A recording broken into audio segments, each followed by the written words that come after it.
Halo guys, lanjut lagi kita Battle to the Heaven. Kejutan melonjak di mata Xiaoyan saat melihat pedang api raksasa 10 warna yang muncul di langit. Di saat yang sama api lotus iblis di tubuhnya nampak beresonansi. Itu adalah Yiwa. Seru Xiaoyan tercengang, kegembiraan melonjak di hatinya.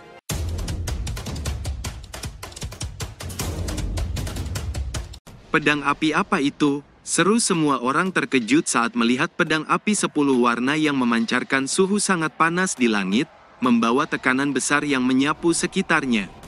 Kejutan yang dalam melonjak di mata 4 panah tua Legiun Naga saat melihat itu, dengan cepat mereka melesat mundur dan bergabung dengan Yemo dan lainnya, pedang besar di langit menyusut dan kembali ke tangan Yiwa. Kilatan dingin melonjak di mata Qintian saat melihat itu. Kalian semua tangkap Xiaoyan, biarkan aku menangani orang ini, kata Qintian dengan dingin menatap Yiwa, tubuhnya berkedip dan sekejap muncul tak jauh dari Yiwa. Kamu sebenarnya peri api, ini menarik, meskipun kekuatanmu saat ini hampir mencapai puncak Doudi.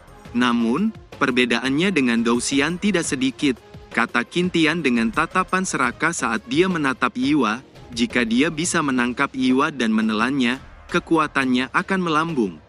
Anjing tua berisik, kau ingin menangkap kakak Xiaoyan, sebaiknya kau rasakan pedangku ini dulu, kata Yiwa dengan dingin, niat membunuh melonjak di matanya. Di saat yang sama doci yang kuat melonjak keluar dari tubuhnya hingga menyebabkan langit berfluktuasi. Qintian sedikit mengerutkan keningnya saat melihat itu, dia bisa merasakan fluktuasi energi api menakutkan yang merembes keluar dari pedang. Doci merah yang kuat segera melonjak keluar dari tubuhnya, akhirnya berubah menjadi naga darah raksasa yang muncul di atasnya. Segel di tangannya berubah dan naga darah meraung keras ke langit sebelum dengan kejam meluncur ke arah Yiwa. Yiwa mengerutkan keningnya saat melihat itu, di hadapan serangan seorang Douxian, ia tidak akan lagi menyembunyikan kekuatannya.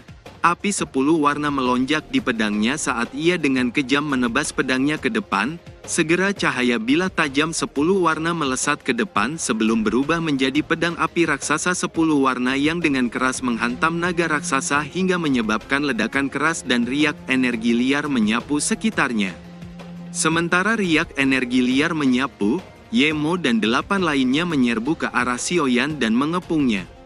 Kilatan dingin melintas di mata Yiwa saat melihat itu. Dia baru saja akan bergegas ke arah Xiaoyan ketika sebuah cakar naga besar meluncur ke arahnya, matanya sedikit menyusut, dia dengan cepat menebaskan pedangnya dan sebuah bilah cahaya tajam meluncur dan menghantam cakara besar hingga hancur. Sementara itu wajah Zulao dan lainnya nampak kusam saat melihat kelompok Yemo mengepung Xiaoyan. Zulao, apa yang harus kita lakukan? Jika ini terus berlanjut, Xiaoyan pasti akan ditangkap, kata Muxuzi mengerutkan keningnya.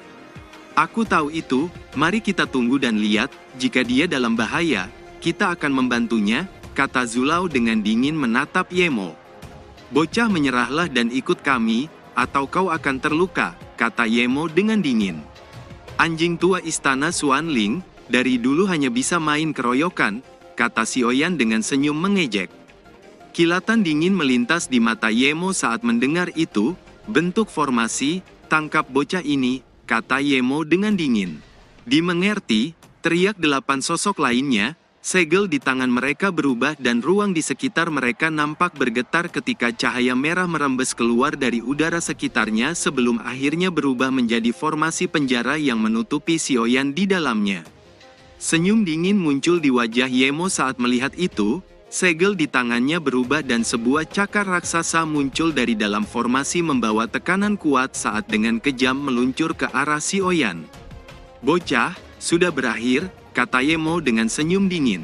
Xiaoyan mengerutkan keningnya saat melihat cakar besar yang meluncur ke arahnya, dia bisa merasakan kekuatan penghancur yang datang dari cakar besar. Gabungan serangan kekuatan dari 8 orang Doudi bintang 9 dan Banxian. Bahkan seorang Douxian tidak akan meremehkan, Douci yang sangat kuat melonjak di tubuhnya saat dia akan menggunakan 9 perubahan transformasi naga lapisan 4. namun dia baru saja akan bertindak ketika satu cakar naga emas raksasa tiba-tiba turun dari langit dan menghantam formasi darah hingga hancur menyebabkan ledakan keras dan riak energi liar menyapu sekitarnya. Sesaat kemudian, tekanan yang kuat muncul di langit dan satu suara terdengar, apakah orang-orang istana Xuanling hanya bisa menindas orang muda dengan begitu banyak orang? Riak energi liar menyebar dan 9 orang Yemo mundur beberapa langkah ke belakang sebelum menstabilkan tubuh mereka dan mengangkat kepala mereka hanya untuk terkejut saat melihat sosok manusia naga yang muncul di langit. Aura ini, seru Xiaoyan terkejut, namun kegembiraan segera melonjak di hatinya saat melihat sosok yang muncul, itu Panatua Lonyi. Kejutan juga melonjak di mata Zulao dan lainnya saat melihat sosok yang muncul di awan tebal di langit. Sosok manusia naga perak yang membawa tekanan kuat dengan tenang berdiri di langit, itu klan naga. Seru Zulao nampak begitu terkejut, dia tahu kekuatan ini hanya dengan melihatnya. Sementara itu wajah Yemo nampak kusam, dia bisa merasakan kekuatan sosok naga raksasa perak ini lebih kuat darinya. Jelas itu adalah Dou Xian. Dia menangkupkan tangannya dan berbicara, "Yang mulia naga, mengapa Anda ingin mencampuri urusan istana Xuanling? Jika masalah ini menyebar, saya khawatir itu tidak akan baik untuk reputasi Anda," kata Yemo. "Omong kosong, karena saya sudah datang, kamu tidak akan bisa membawanya," kata Lonyi mendengus dingin, sosoknya berubah menjadi manusia dan sekejap muncul di depan Xiaoyan. "Senior Lonyi, apa yang terjadi pada tubuh jiwamu?" tanya Xiaoyan tertegun. "Anak kecil, kamu tidak tahu apa-apa tentang ini, naga itu berbeda dari ras manusiamu, meskipun kamu juga direduksi menjadi tubuh jiwa. Kamu manusia harus memperbaiki tubuhmu untuk dilahirkan kembali, tapi keluarga naga berbeda, karena keluarga naga mewakili kekuatan darah yang dapat berevolusi. Jika kamu menggunakan caramu sebagai manusia untuk menyempurnakan tubuhmu, bahkan jika kamu dibangkitkan, kamu tidak akan bisa mewarisi kekuatan mereka yang kuat. Itulah mengapa ras naga dapat mengambil jalan pintas lain. Meskipun naga direduksi menjadi tubuh jiwa, namun mereka dapat mengolah tubuh naga dengan kekuatan mereka sendiri, dan mencapai kelahiran kembali yang sebenarnya," kata Lonyi tersenyum sambil menepuk bahu Xiaoyan. Setelah itu dia berbalik dan dengan dingin menatap kelompok Yemo sebelum mengulurkan tangannya dan sebuah telapak tangan raksasa meluncur ke arah Yemo. Kelompok Yemo nampak terkejut saat melihat itu, mereka bisa merasakan tekanan besar, segera doci yang kuat melonjak keluar dari tangan mereka sebelum akhirnya membentuk penghalang besar di depan mereka. Namun meski sudah bekerja sama, penghalang itu tidak dapat menahan kekuatan telapak tangan raksasa sebelum akhirnya retak dan hancur menyebabkan Yemo dan lainnya mundur beberapa langkah dan memuntahkan darah. Mereka baru saja menstabilkan langkah mereka ketika seekor naga emas raksasa meluncur ke arah mereka. Namun sebelum naga emas bisa menghantam, sebuah cakar raksasa yang membawa tekanan besar sekejap muncul dan menghantam naga emas hingga menyebabkan ledakan keras. Di saat yang sama Qintian tiba-tiba muncul di depan Yemo dan mundur 2 langkah. Yiwa juga sekejap muncul di samping Xiaoyan. "Yiwa, apa kamu baik-baik saja?" tanya Xiaoyan sedikit mengerutkan keningnya, dan melihat baju Yiwa sedikit rusak. "Aku tidak apa-apa, hanya saja bajuku yang rusak. Aku tidak menyangka orang tua itu sangat licik," kata Yiwa mencibir. Sementara itu wajah Qintian nampak kusam saat dia menatap Lonyi di depan Xiaoyan. Dia bisa merasakan kekuatan Lonyi lebih kuat darinya. Sialan bocah ini, bagaimana ada klan naga yang membantunya, ini akan merepotkan, pikir Qintian. Dia baru saja akan berbicara ketika beberapa sosok kuat lainnya muncul. "Klan Medusa, Sefu, jangan bilang kamu juga ingin menjadi musuh dengan istana Xuanling," kata Qintian dengan dingin. "Qintian, kamu telah berulang kali memimpin orang-orangmu masuki wilayah klan Medusa dan menyerang. Aku belum membuat perhitungan denganmu," kata Sefu mendengus dingin. "Orang tua, apa kamu ingin menghancurkan klan Medusamu hanya untuk bocah itu?" kata Qintian dengan dingin menatap Xiaoyan. Xiaoyan adalah bangsawan dari klan Medusa kami. Jika istana Xuanling bersikeras menangkapnya, klan Medusa tidak takut berperang denganmu," kata Sefu dengan dingin. Sioyan bawa teman-temanmu pergi, serahkan mereka pada kami, kata Sefu sambil melambaikan tangannya dan sebuah giok batu muncul sebelum berubah menjadi pintu spasial. Xiaoyan sedikit terkejut saat melihat itu, lalu menangkupkan tangannya dan berterima kasih, namun dia baru saja akan pergi ketika sosok cantik muncul di sampingnya. Xiaoyan, aku ikut denganmu, kata Mu Ying dengan manis menatap Xiaoyan. Xiaoyan sedikit tersenyum, kalau begitu ayo pergi, kata Xiaoyan melangkah masuk ke pintu spasial. Mu Ying dan lainnya dengan cepat mengikuti. Saat keempatnya melangkah masuk, pintu spasial sekejap menghilang. Kekejaman melonjak di wajah Qin Tian saat melihat itu, dia dengan dingin menatap Sefu, kali ini, kalian semua harus mati, kata Qin Tian dengan sinis, doci yang kuat melonjak di tubuhnya. Qin Tian, tak disangka kamu sudah menjadi Douxian. Tapi, kamu mungkin tidak memiliki kesempatan itu, kata Qin Tian tersenyum aneh. Sesaat kemudian, sosok piton 3 warna tiba-tiba muncul, dan ruang di sekitar Sefu nampak berfluktuasi ketika satu ruang spasial sekejap muncul dan membawa kelompok Sefu menghilang ke dalamnya. Sialan, kekuatan ruang 3 warna, bajingan Sefu, gumam Qin Tian menahan amarahnya saat melihat Sefu dan lainnya menghilang. Matanya menyapu sekelilingnya sebelum pergi dan menghilang dari tempat itu. Di gurun yang luas nampak 2 sosok muncul, keduanya adalah Mu Ying dan Xiaoyan. Di depan mereka berdua, terbentuk badai gurun dengan ketinggian puluhan meter, namun tidak mempengaruhi mereka. Kemana kita akan pergi? Tanya Mu Ying menatap padang pasir luas, dia benar-benar kehilangan arah. Kita akan pergi ke klan Medusa dulu, para panatua yang baru saja menyelamatkan kita telah memberitahuku, kata Xiaoyan. Aku tidak tahu apakah kakakku baik-baik saja, gumam Mu Ying tiba-tiba. Panatua Yanqi seharusnya baik-baik saja, kata Xiaoyan. Bagaimana mungkin mereka bisa mengendalikannya, kata Mu Ying masih bingung. Aku juga tidak tahu, tapi jangan khawatir, kita akan menyelamatkannya, kata Xiaoyan mencoba menghibur. Sesaat kemudian, ruang bergetar ketika Sefu dan lainnya muncul. Xiaoyan, apa kamu baik-baik saja? Tanya Sefu. Aku baik-baik saja, terima kasih Panatua Sefu, kata Xiaoyan menangkupkan tangannya. Sefu mengangguk, kalau begitu ikuti aku, kita pergi dari sini, kata Sefu melambaikan tangannya dan membawa semua orang menghilang ke celah spasial. Tidak lama kemudian, mereka muncul di istana kristal bawah tanah klan Medusa. Di depan mereka telah menunggu sesepuh Raja Ular. Adapun Sefu, Xiaoyan dan lainnya duduk di kursi mereka. Xiaoyan tahu bahwa yang terlemah di antara petinggi suku ular mungkin telah mencapai tingkat kesempurnaan Doudi bintang 8, dan masih ada lebih banyak lagi Doudi bintang 9.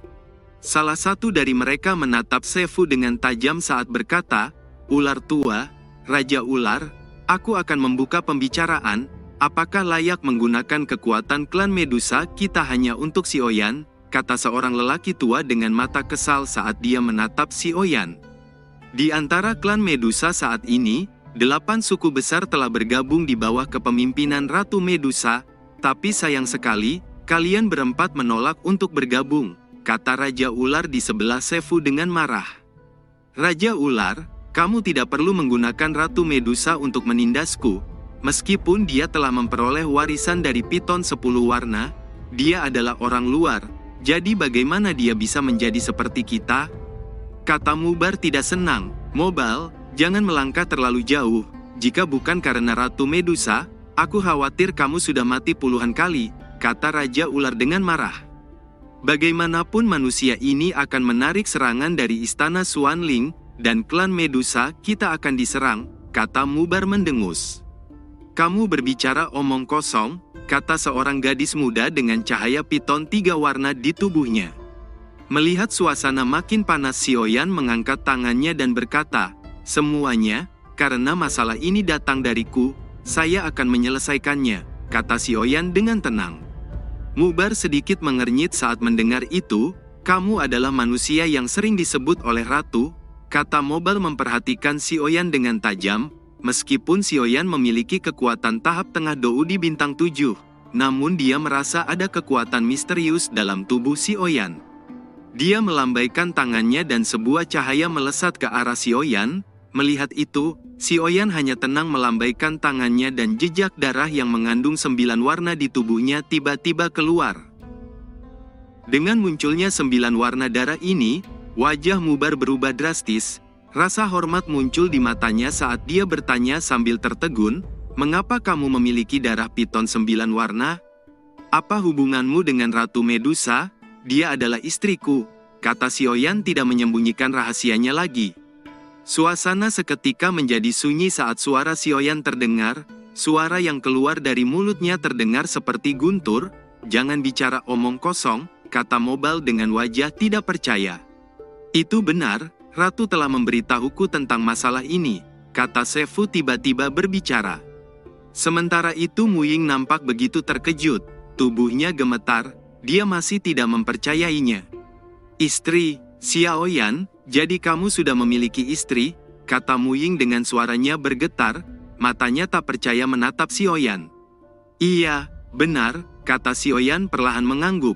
Kesedihan melintas di mata Muying saat mendengar itu, kemarahan melonjak di hatinya. "Jadi selama ini kamu sudah membohongiku?" teriak Muying dengan marah. Doqi yang sangat kuat melonjak di tubuhnya hingga menyebabkan ruang sekitarnya nampak berfluktuasi. Di saat yang sama tubuhnya perlahan melayang di udara, rambutnya yang hitam perlahan berubah menjadi biru, matanya yang hitam menjadi putih bercahaya, tekanan yang kuat membawa suhu dingin segera menyapu sekitarnya. Saat ini Muying telah berubah menjadi Azura Iblis Es, matanya dengan dingin menatap Xiaoyan. Kejutan melonjak di mata Xiaoyan saat melihat itu, dia bisa merasakan kekuatan besar yang menyapu dari tubuh Muying. Ini adalah Douxian. Gumam Xiaoyan terkejut. "Wanita ini sebenarnya seorang Douxian?" seru semua orang tertegun. "Muying, tenangkan dirimu, sebenarnya, aku sudah lama ingin mengatakannya, tapi aku tidak pernah punya kesempatan. Maafkan aku," kata Xiaoyan dengan doqi hijau melonjak di tubuhnya menahan suhu dingin yang menyapu. Merasa menyesal, "Minta maaf saja apa sudah cukup? Ternyata kamu punya istri, lalu apa yang telah aku lakukan padamu selama ini?" teriak Muying dengan dingin, pedang salju muncul di tangannya. Kejutan melonjak di mata Sefu saat melihat itu, "Cepat lindungi Xiaoyan," teriak Sefu dengan segel berubah di tangannya. Beberapa panah tua lainnya juga membentuk segel di tangannya mereka. Ruang sekejap bergetar dan sebuah penghalang muncul menutupi Xiaoyan. Kilatan dingin melintas di mata Muying. Dia mengangkat pedangnya sebelum mengacungkannya ke Xiaoyan. Segera ruang nampak bergetar ketika banyak bilah tajam es muncul dari segala arah dan menghantam penghalang yang melindungi Xiaoyan hingga menyebabkan penghalang nampak bergetar. Wajah Xiaoyan nampak getir saat melihat itu. "Muying, sekali lagi aku minta maaf. Akan kujelaskan nanti semuanya," kata Xiaoyan. "Menjelaskannya? Apa kamu sedang bercanda?" teriak Muying dengan dingin. Dia menekan tangannya ke bawah dan bilah tajam es dengan kuat menghantam penghalang sebelum akhirnya hancur, menyebabkan Sefu dan lainnya mundur beberapa langkah, sementara kekuatan tersisa terus meluncur ke arah Xiaoyan. Namun sebelum bilah es tajam mencapai Xiaoyan, Yiwa muncul di depan Xiaoyan dan melambaikan tangannya. Segera sebuah penghalang api merah besar muncul dan memblokir semua bilah es tajam hingga hancur. "Kakak Muying, tenangkan dirimu. Kita masih harus menyelamatkan panah tua Yanqi," kata Yiwa. Muying hanya diam saat mendengar itu, namun rasa dingin di wajahnya perlahan memudar, pedang di tangannya juga menghilang, dia kembali ke bentuk asalnya. Tubuhnya dengan lemah turun ke bawah. Melihat itu Xiaoyan hendak mendekat dan membantunya. "Jangan mendekat," kata Muying dengan marah. "Kakak Yanqi, aku akan pergi melihatnya," kata Muying langsung pergi meninggalkan ruangan. "Kakak laki-laki, bagaimana ini?" tanya Yiwa dengan bingung. "Aku juga tidak tahu. Aku harap dia akan baik-baik saja," kata Xiaoyan dengan getir. Mata Xiaoyan lalu tertuju pada Sefu. "Panah tua, aku tidak tahu kenapa kamu datang menyelamatkanku kali ini," tanya Xiaoyan. "Kamu seharusnya sudah tahu siapa yang meminta kami untuk membantumu," kata Sefu tersenyum tipis. "Cailin," gumam Xiaoyan. "Bagaimana keadaannya?" tanya Xiaoyan. Dia berhasil memperoleh kekuatan piton menelan langit 10 warna, sehingga kekuatannya menembus Douxian. Dia sepertinya merasakan nafas yang familiar, dan nafas yang familiar itu pastilah kamu. Ratu sedang menyelesaikan beberapa urusan klan, dia pergi membawa beberapa orang kuat bersamanya, kata Sefu. Masalah apa? Apakah klan ular sedang dalam masalah? Tanya Sioyan mengerutkan keningnya. Jangan khawatir, dengan kekuatan Ratu saat ini, dia akan baik-baik saja, tunggu saja di sini sampai Ratu kembali, kata Sefu. Raja Ular, bawa Sioyan ke kamarnya untuk beristirahat. Saat lukanya sembuh dan Ratu kembali, ini akan menjadi waktunya untuk pertempuran yang menentukan dengan Istana Xuanling, kata Sefu. Di dalam kamar, nampak Sioyan sedang duduk bersila, satu suara di benaknya terdengar. Kekuatanmu saat ini masih berada di tahap tengah Dou di bintang 7, meskipun pertempuran ini telah memberikan banyak beban padamu. Namun terobosannya masih satu langkah lagi. Itu benar, gunakan api jiwa iblis, kata batu jiwa. Sioyan sedikit mengangguk, dia melambaikan tangannya dan api suci iblis jiwa melayang di depannya, tatapan panas melonjak di mata Sioyan, jika dia bisa menelan dan memurnikan api suci iblis, kekuatannya akan melonjak drastis.